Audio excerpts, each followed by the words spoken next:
Hello again, everyone. I'm sorry I can't deliver this lecture in person, but I'm off teaching a different class right now. So we are now transitioning to talk about the Hebrew Bible and the story of ancient Israel, which is contained in the Hebrew Bible. So as you're looking at your notes handout, we are now under what is topic one. I apologize again that we are doing topic one after topic two, but I think you guys can handle it. There we go. If after this lecture you find that you would like to learn more about the Hebrew Bible and about ancient Israel, there are a lot of different classes you could take in order to do that. If you're interested in the language of the Hebrew Bible, that's Biblical Hebrew. There's a course going on right now about elementary Biblical Hebrew. Also going on right now, actually literally right now, that's why I'm not with you, is Introduction to the Ancient Middle East. I don't recommend that you take it this quarter, but something to keep in mind for future years. Also, next year, we will have our Hebrew Bible content course sequence. So we'll start in the fall with MELC 202, Introduction to the Hebrew Bible. Then in winter, we'll do Biblical Prophets. And in spring, we'll do Wisdom Literature. Also, probably next year, there will be the MELC 311 course, Archaeology of Biblical Israel. So what are we going to do in this lecture? We're going to start by introducing ancient Israel and the Hebrew Bible, and then we're going to take a whirlwind tour of biblical history, trying to focus on what the writers of the Hebrew Bible are trying to communicate to us by the things that they choose to include and by the way that they frame them. So let's start by introducing ancient Israel and the Hebrew Bible. So first, we need to know where Israel is in ancient times, and it is right down here in the middle of this red circle. So we're here in the Middle East. You can see the Mediterranean Sea right here. You can see we have Egypt down here. We have Syria here. Mesopotamia is over here. So Assyria, Babylonia, Sumer, that's all over here between the Euphrates and the Tigris rivers. And of course, the Arabian Peninsula is down here towards the south. So we're right here in the middle of everything at this kind of crossroads between Egypt and Syria and Mesopotamia. And because we're at this crossroads, people from outside of ancient Israel and Judah were often interested in this region because, hey, the trade route from Egypt to Syria goes right through there. The trade route from Arabia to Syria goes right through there. And any trade routes coming this direction from Mesopotamia that go through Syria probably also go through this region. So all the major powers of the ancient Middle East that you learned about with Dr. Sullivan, they were interested in this region. They were interested in controlling the trade and access to resources in this region. So if we zoom in a little bit more on ancient Israel and Judah, this is kind of what the area looks like. This is a satellite photo that we have here.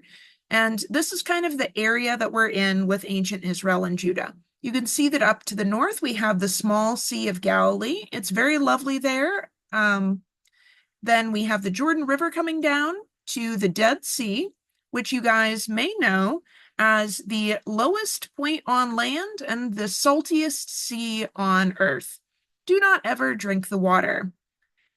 This area is relatively small. You can today drive all the way from the northern border to the southern border of this region in about 5 to 6 hours because the roads aren't completely direct, but it's not a huge, huge area that we're dealing with here.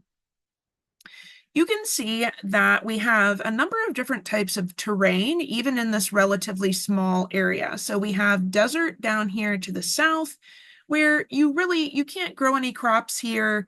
Maybe the goats can survive, but really there's not a whole lot you can necessarily do with this area.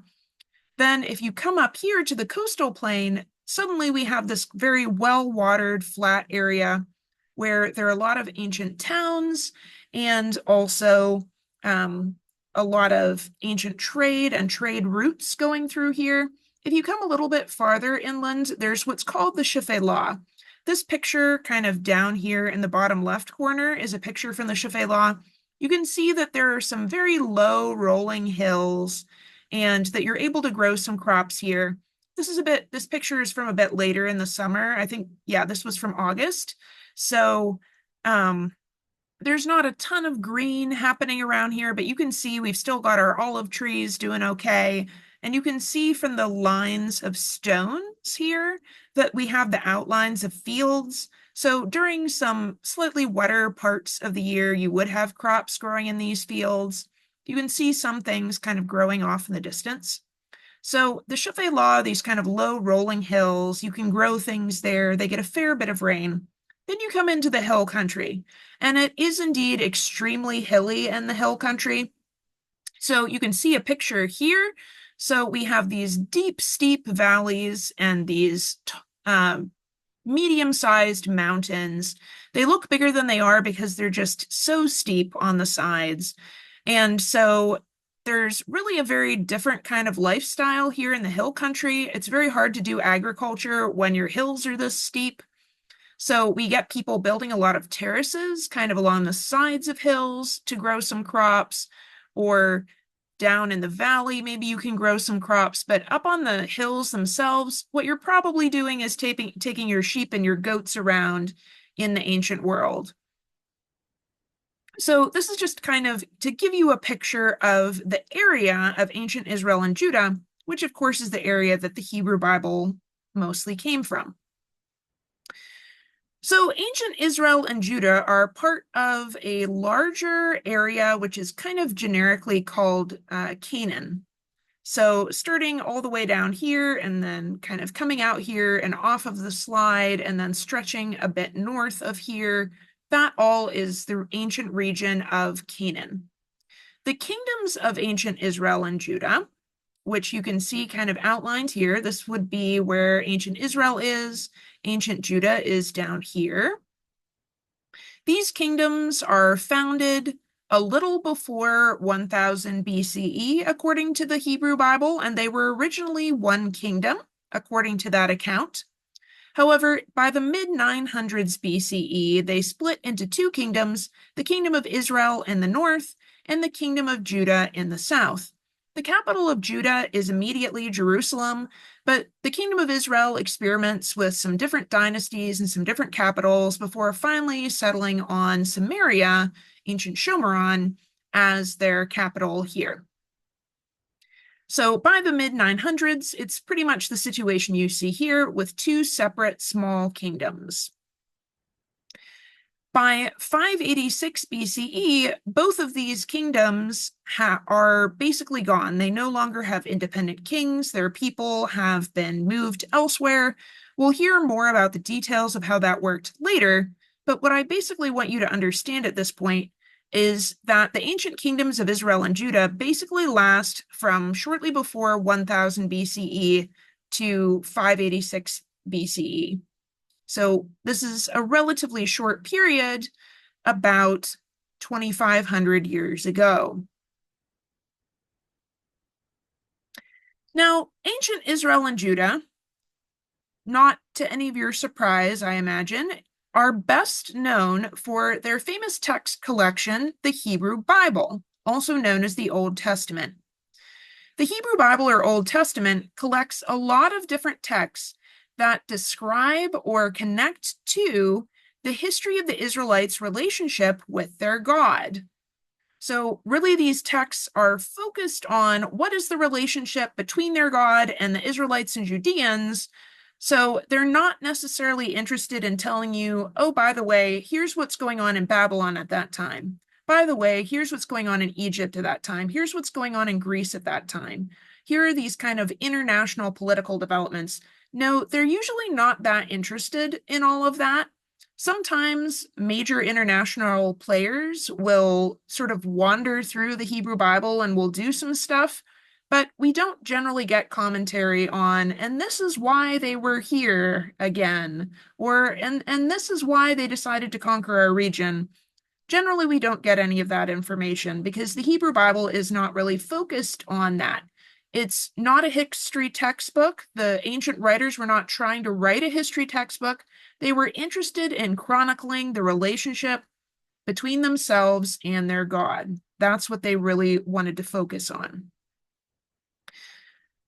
Now, the Hebrew Bible is mostly written from the 900s to 400s BCE. So again, that period largely overlapping with when we had independent kingdoms of Israel and Judah, and then a bit after that we'll talk about towards the end of this lecture. So most of the texts are coming from that time period. However, the texts cover a range of events from a much larger time period, starting with the ancient Israelite account of the creation of the world, which we'll talk about in a minute, down to the 400s BCE. So that is what they're trying to cover. There are a lot of different types of texts in the Hebrew Bible. There's a lot of really interesting stuff in here. I highly recommend if you get a chance to take the Intro to the Hebrew Bible class next fall. We have a ton of fun and we get to explore a lot of the wild and wacky stuff that's in here. It's a great time. Anyway, I may be slightly biased. What kinds of texts are in the Hebrew Bible? There are biography-ish and history-ish accounts of people and events. I say biography-ish and history-ish because we have a pretty specific idea of what those genres should look like in our modern world, and the people of ancient Israel and Judah had not had a class in American historiography, right? So they're doing kind of their own thing. They're trying to talk about people and events and give us these narratives of what's going on, but they're not structuring it the same way we would structure a history today. So that's why it's biography-ish and history-ish. And again, these accounts are going to be focused on how these people and events relate to their God. So we've got these accounts. We also have laws which are given by the God of the Hebrew Bible. There are basically three types of laws that we get, and they're mostly concentrated in the early part of the Hebrew Bible, which you may know as the Torah or the Pentateuch, depending on your tradition. So what are these three types of laws? First up are moral laws. The most famous moral laws in the Old Testament are the Ten Commandments, which you guys have probably heard of. We get 4 laws about how the ancient Israelites are supposed to relate to their God, and then 6 laws about how they're supposed to relate to one another. So for their laws for one another, we have things like don't steal, don't lie in court, don't cheat on your spouse, don't murder each other, these kinds of things, right? So the moral laws kind of form the foundation for the other laws. They kind of set out, here's basically what you're going for in your relationship with God and your relationship with one another. And then we then get these civil laws, which kind of give us examples of here's how these things could play out. So if your moral law, for example, is don't steal, stealing is bad, then your civil law could be an example application like if you find somebody's ox running around, catch it and try to find the owner. Don't just take it and be like finders, keepers, losers, weepers. Don't do that. Or, don't go into someone's house and take things. These kinds of applications. The third kind of law that we get are the ritual laws. These are laws mostly designed for the priests of the God of the Hebrew Bible. So how should they be doing their priestly job? What is their role? Why do they need to exist? How should they actually be leading the people in the worship of their God? How should that all look? We've got those laws as well. So They might tell you, for example, what kind of animal can you sacrifice to the God of the Hebrew Bible, and what should it look like, and what kind of sacrifice do you use it in, and which parts of the animal do you actually burn to the God of the Hebrew Bible, and which parts can be eaten by the priests. All that kind of stuff is in there. So, three types of laws: moral laws, civil laws, and ritual laws. We also have quite a lot of prophecy in the Hebrew Bible. Now, I think in the modern day, when somebody says prophecy, we usually think about people predicting the future. And there is some of that in the Hebrew Bible. However, much more often, what's going on with prophecy is the God of the Hebrew Bible is talking to a prophet, and the prophet is supposed to go and tell the people this is how you guys are doing at obeying the God of the Hebrew Bible right now. These are the things you're doing right. These are the things that you're not doing right. Here's what's going to happen if you continue to do what you're doing, whether for good or ill. So, for example, you guys know you're not supposed to worship other gods. That's actually in the Ten Commandments. So, but you are worshiping other gods. So, here are the consequences that are going to happen if you keep doing that. So, what you guys need to do, says the prophet, is stop worshiping other gods and just worship the God of the Hebrew Bible, and then everything will be cool. So, a lot of this prophecy is really about the present of the prophet and the present of the audience of the prophet. Although we do get some stuff about the future. There's also many, many other types of texts in the Hebrew Bible. For example, there's a lot of wisdom literature about how to live a wise life. What's really interesting about biblical wisdom literature, as opposed to the wisdom literature of the Egyptians and the wisdom literature of the ancient Babylonians and Assyrians, is that the wisdom literature of the Bible is really pushing this idea that the way to be wise is to follow the God of the Hebrew Bible. And if you're not following the God of the Hebrew Bible, you can't be completely wise. So that's one of the things wisdom literature is really pushing for. What else do we have? We also have songs that are dedicated to the God of the Hebrew Bible. They may be praising his character. They may be praising the things that he's done for the ancient Israelites and Judeans. They may be asking him for help. These songs can be doing all kinds of different things. A lot of them were originally designed to be used in his temple in Jerusalem, but there are a lot of them in there. There's lots of other stuff too. We have genealogies, we have lists of different kinds of things, we have architectural designs for the temple, we have land surveys, we have love poetry. There's all kinds of stuff in there. It's a wonderful mix of different kinds of things. But all these different types of texts are going to connect back to the relationship between the God of the Hebrew Bible and his people. Now, normally I would ask for questions at this point, but obviously I'm not there. If you guys have any questions, you're very welcome to email me. You can see my email there on the screen. So take a minute, think about what you've just learned. So when is the Hebrew Bible from? What are some kinds of texts that are in the Hebrew Bible? Make sure that you're filling in your handout note sheet as you go. I really want to recommend this again because the quizzes are often really based on these handout note sheets. So make sure that you're filling them in and you will have a much easier time getting ready for those quizzes. Okay, let's move to our second topic, our whirlwind tour of biblical history. So what is biblical history? It's just another name for the history of the Israelites and Judeans and their relationship with their God according to the Hebrew Bible.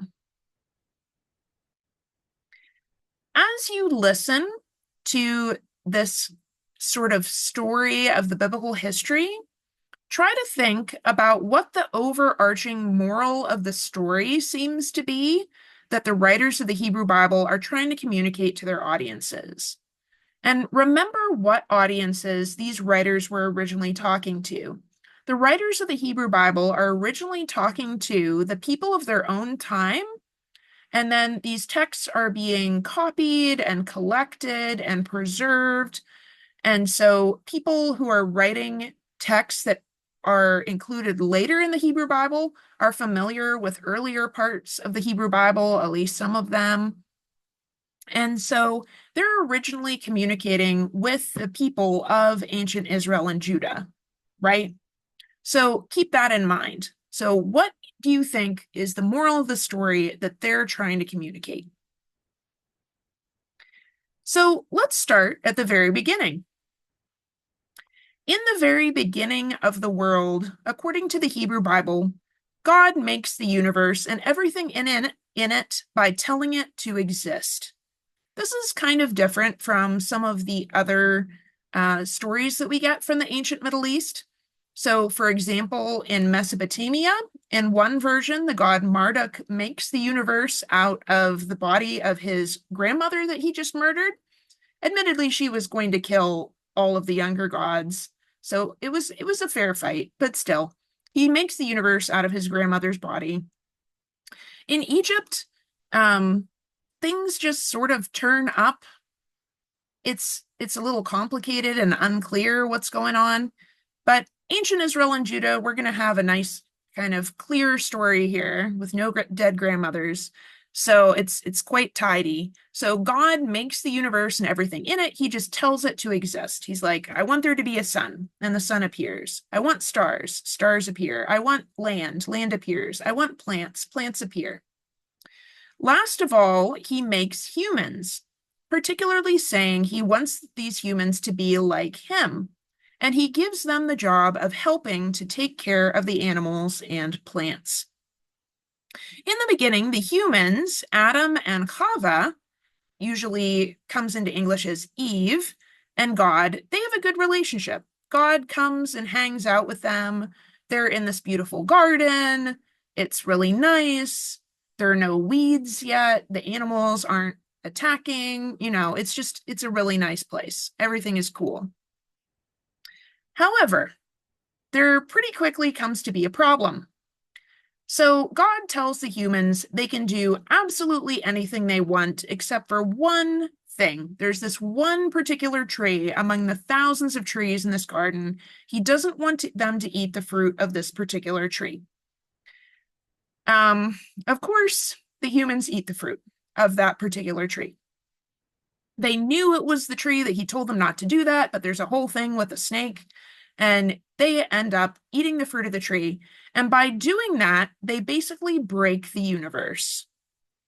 So here's the thing. So in the Hebrew Bible, God basically talks the universe into being, and the parts of the universe basically show up because he tells them to show up, and they're obeying him by existing the way that he told them to exist. So we have this moment when there's the first act of disobedience against God in a universe that's built on obeying this God of the Hebrew Bible, right? So this basically breaks the universe. It sends cracks through everything, and everything gets just a little bit messed up. So animals become hostile to each other and to humans. Plants become hostile. We now suddenly have thorny plants and weeds. Farming becomes difficult. Humans often become hostile to other humans, and sickness and death are now a thing. They weren't before this. This incident also seriously messes up the humans' relationship with God, partly because when God turned up to check what had just happened, the humans are like, oh, we didn't do anything, and they like hide. Anyway, so this ends up messing up the humans' relationship with God as well. So after this, kind of time goes on. The humans start multiplying. Adam and Chava have a lot of kids. Those kids have a lot of kids. But very, very quickly, Humans invent murder and other awful hobbies. Does not take them very long at all in the story of the Hebrew Bible. And God is not okay with this. He's like, I don't want you guys to be killing each other. I didn't make you for that. Please stop. And then he gives them a warning. He says, if you guys aren't going to stop this, in about 100 years, I'm going to send a big flood. So you guys should build a boat or bad stuff going to happen to you. Well, about 100 years later, almost nobody has taken this seriously. And so most people end up dying in this flood. Only righteous Noah and his family survive in the boat that Noah built. So, what do you guys think? So far, what is the moral of this story? What do you think is the overarching message? Think about that for a couple of seconds.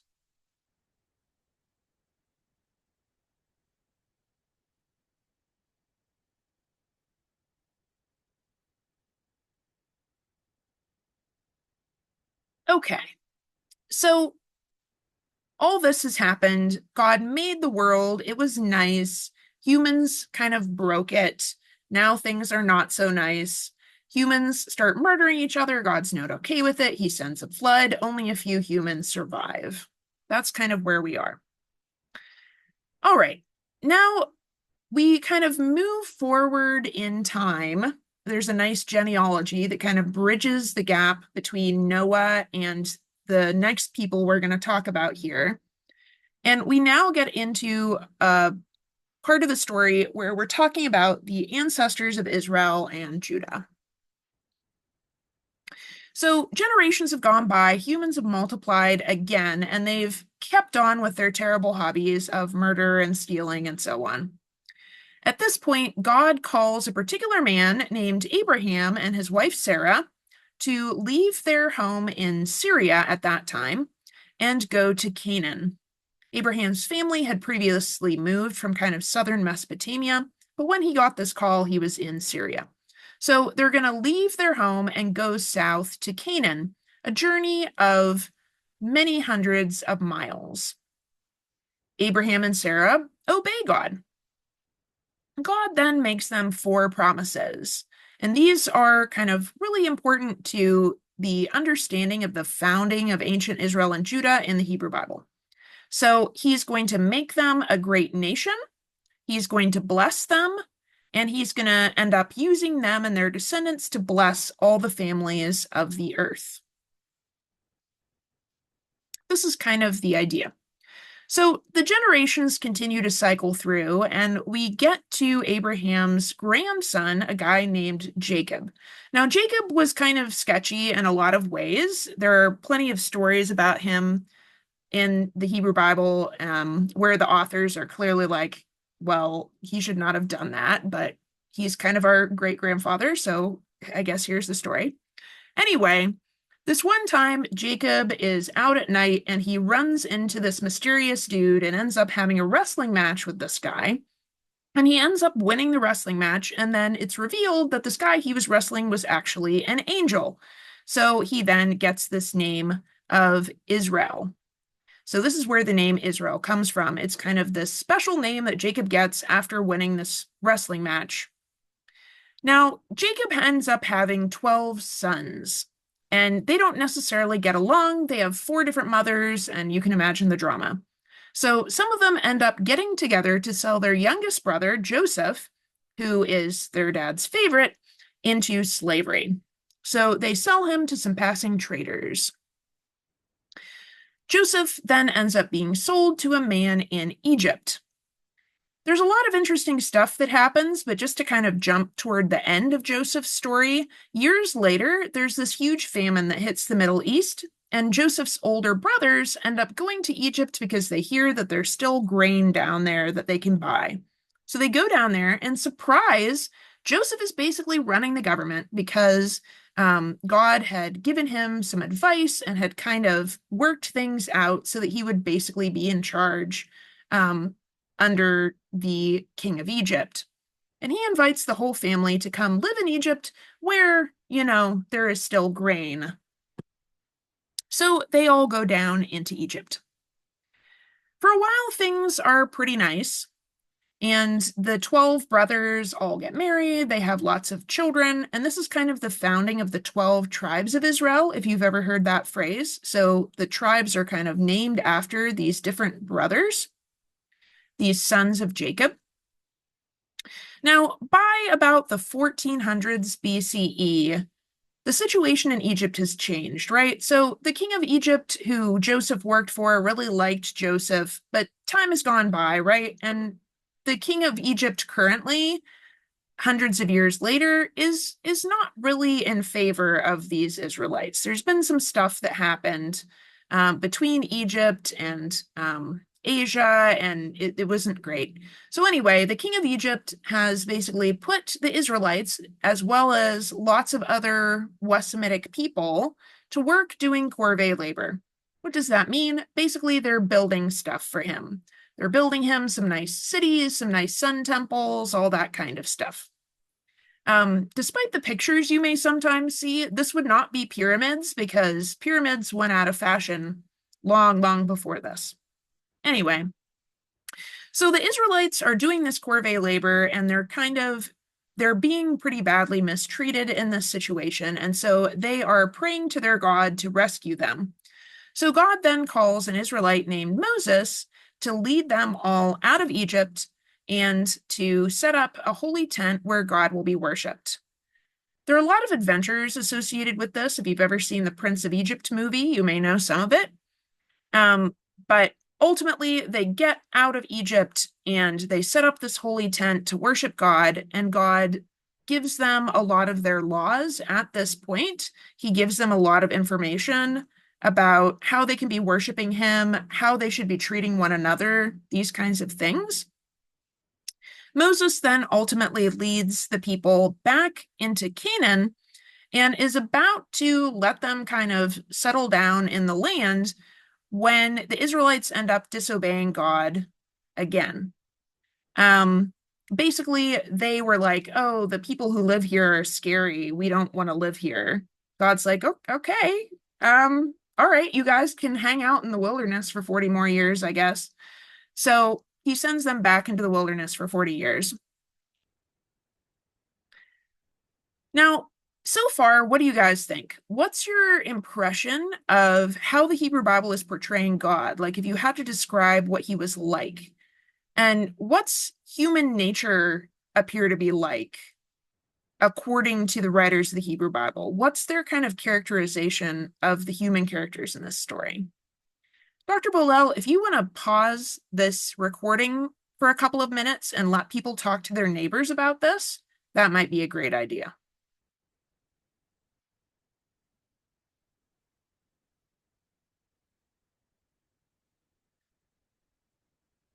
Okay, onward.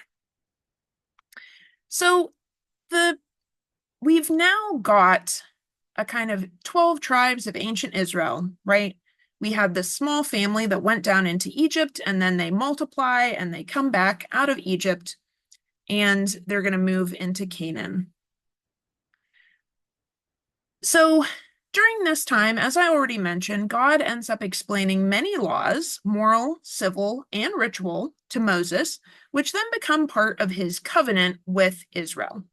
Now, covenant may not be a super familiar word to you guys. A covenant is basically an agreement between two or more parties, which is going to clearly outline what are the penalties of breaking this and what are the advantages of keeping this. So you can kind of think of it that way.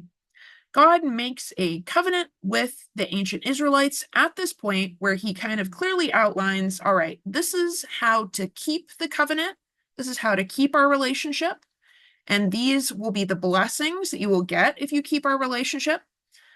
Now, here are the ways you might break this relationship. And these are the unpleasant consequences that might happen if you break this covenant.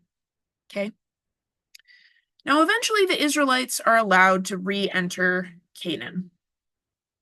There's an important bit of context here where it's very clear that God is very unhappy with the Canaanites at this time. they're doing a lot of really terrible stuff, according to the Hebrew Bible. They're burning their children to the gods, as well as a long list of other bad activities. So he's like, okay, you're just gonna kill them or drive them out. You don't need to worry too much about making peace with them, although if they surrender or ask for peace, you can do that. But these guys are pretty bad. So that's what he tells them to do in this particular moment. The 12 tribes then settle around southern Canaan, according to the Hebrew Bible. However, they pretty quickly are kind of going to doing what they feel like doing. They don't care that much about obeying God. And we get this quote that's repeated over and over again in the book of Judges: every man does what is right in his own eyes. During this time, they're basically settled within this dotted yellow line that you can see here. So they're not out on the coast. There's a lot of other people who are more powerful and more wealthy living on the coast. They're not really over here. They're not really up here. So they're just kind of hanging out within this yellow dotted line. And they're also mixed in with a lot of other people groups. So there's lots of other people who are still living here. There's lots of Canaanites still living here. There's Perizzites, Girgashites, Hivites, Jebusites, all kinds of ites that are also still living in this area. So they're here, they're kind of doing what they want to do, and they're not at all organized, right? So like you have a little town over here and a town here and a town there, and they're not organized, they're not really supporting each other, they're just kind of doing their own thing. And as a consequence, neighboring groups are raiding them continually. Now, in the Hebrew Bible, this is very clearly portrayed as God is letting these neighboring groups raid the Israelites because the Israelites are not obeying God and are doing all kinds of dreadful stuff. If you read the book of Judges, it is indeed dreadful stuff that they are getting up to. Many trigger warnings. So eventually, what ends up happening is that the Israelites, instead of deciding that what they need to do is go back to worshiping the God of the Hebrew Bible and stop like doing dreadful stuff, they decide that the solution to the problem is to centralize and have a king. And then the king can organize them and they can fight against their neighbors. The first king that they get, this guy Saul, he beats back their enemies pretty effectively, but he doesn't obey God. And so without God's support, he ultimately ends up dying. Now a new guy becomes king. His name is David. And he's probably the most famous of the kings of ancient Israel and Judah. He pretty much does obey God. He does some stuff. When he gets a little older, he ends up doing some very bad stuff. But early on, he's obeying God, and after he does the bad stuff, he repents of that and goes back to obeying God. So he's a lot better than Saul, anyway, even though he has his sketchy side. He and his son Solomon end up uniting the tribes, setting up a capital city at Jerusalem, building a temple for the God of the Hebrew Bible, and they start building infrastructure like fortifications and an administration in their kingdom. Now, after David and his son Solomon, this is the moment when Israel and Judah split apart from each other. So Solomon's son Rehoboam takes some really horrible advice and ends up making like more than half of the people in the country mad at him. And so they just secede and they form their own country. So David and Solomon's son, their descendant Rehoboam, ends up ruling over the southern kingdom of Judah, whose capital is in Jerusalem, while the northern kingdom, Israel, goes off and does its own thing. So let's talk a little bit about what happened, just very briefly, in these kingdoms. In the northern kingdom, the kingdom of Israel, that kingdom lasted from the mid-900s to about 722 BCE. They had, during this period, 19 kings and 9 different dynasties. Almost all of these dynasties end up starting with the bloody overthrow of the previous ruler. So this is pretty unpleasant. This is a lot of rulers in a short period of time, and people taking over violently from one another. So as you can imagine, this is not great. According to the Hebrew Bible, all of these rulers were all bad because they weren't worshiping the God of the Hebrew Bible appropriately. Some of them are just straight up worshiping other gods, and some of them have this brainwave where they're like, hey, we don't want the people from Israel to go south to Jerusalem to worship the God of the Hebrew Bible because they're going into Judah and maybe they'll just want to stay there. So we're going to build some of our own temples and run them how we want without paying attention to the ritual laws from the Hebrew Bible about how you're supposed to do that. So these kings are kind of doing this strategic thing, which ends up making the God of the Hebrew Bible mad at them, which, of course, isn't going to end well for them, right? The southern kingdom, the kingdom of Judah, lasts from about the mid-900s to 586 BCE. They maintain the temple in Jerusalem to worship the God of the Hebrew Bible for most of that time. They also have 19 kings during this time period, plus one usurping queen, but all of the 19 kings are descended from David.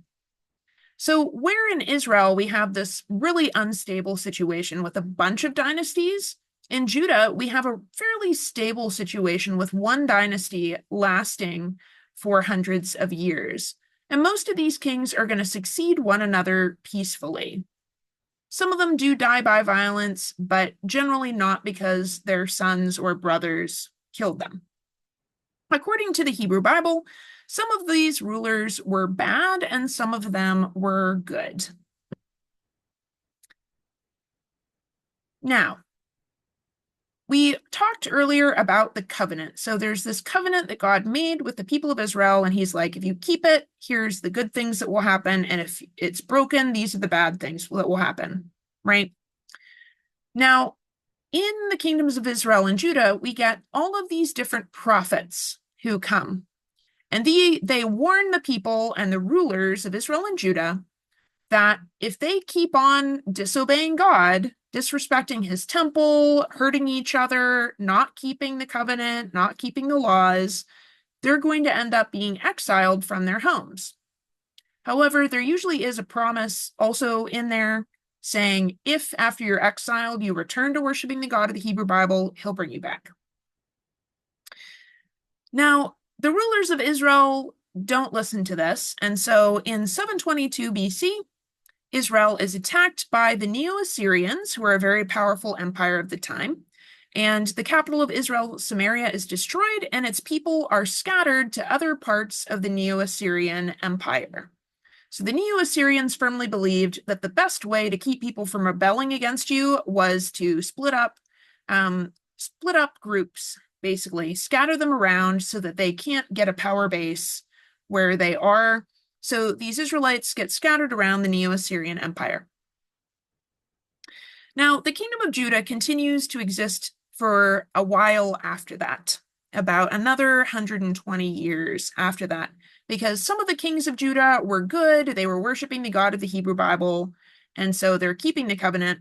But ultimately, by the end of the 600s BCE, things are just too messy, and Judah ends up being attacked by Nebuchadnezzar II, the king of the Neo-Babylonian Empire, which has just succeeded the Neo-Assyrian Empire.